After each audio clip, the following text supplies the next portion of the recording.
大家好，今日星期六啦，咁啊聽日幾精彩㗎嚇，馬王又出嚟啦，咁啊唔使介紹啦，馬王就一定係好大機會㗎啦。不過講翻起我上次介紹梁家俊騎啦，咁我睇到佢全程啦，本來我預計佢就係好似喺外國咁樣係前領嘅，佢根本就冇做到喺後邊，跟住又塞一塞車，咁啊連位置都唔見。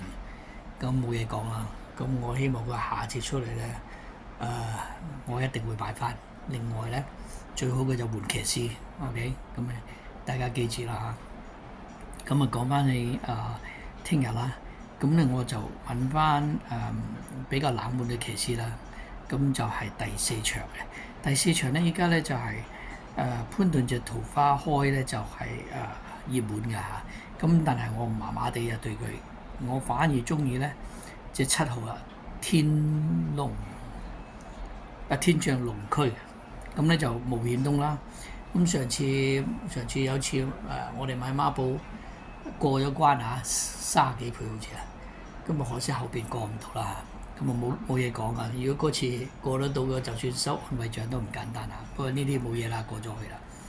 咁咧，我覺得呢隻馬咧3甲應該入到嚟㗎啦，因為佢就算上次贏都 OK 嘅嚇，而且跑翻同程啦，咁就跑內欄，咁如果跑喺內欄嘅話咧，2000咧就唔係咁緊要嘅，咁反而可能咧仲慳翻啲力，如果佢騎得好嘅話咧，只要轉彎。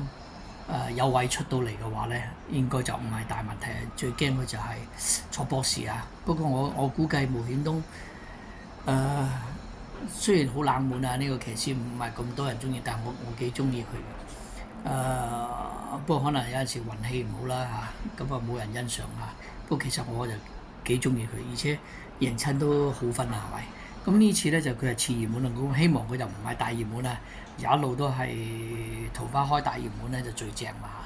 咁就再冷啲都唔緊要，再落翻啲5-6倍啊，咁啊仲好啲。次熱門都可以接受啦。咁我會買我會今次建議咧就買20蚊 win 20蚊 play，因為我哋40蚊投注啦。如果你個下都覺得認同嘅，咁買重位置都唔怕㗎，你就算買40蚊位置都冇問題啊。咁我就會係大啲㗎啦，呢樣嘢一定㗎啦嚇。咁希望呢次可以中啦嚇。咁至於你話射上去咧，我就麻麻地㗎啦，因為射上去咧我都驚啊，好易咩嘅，好易爆冷啊，所以我唔制啊。咁我索性買 win play 細 win 大 play 啊。OK， 好啊，祝大家好運，拜拜。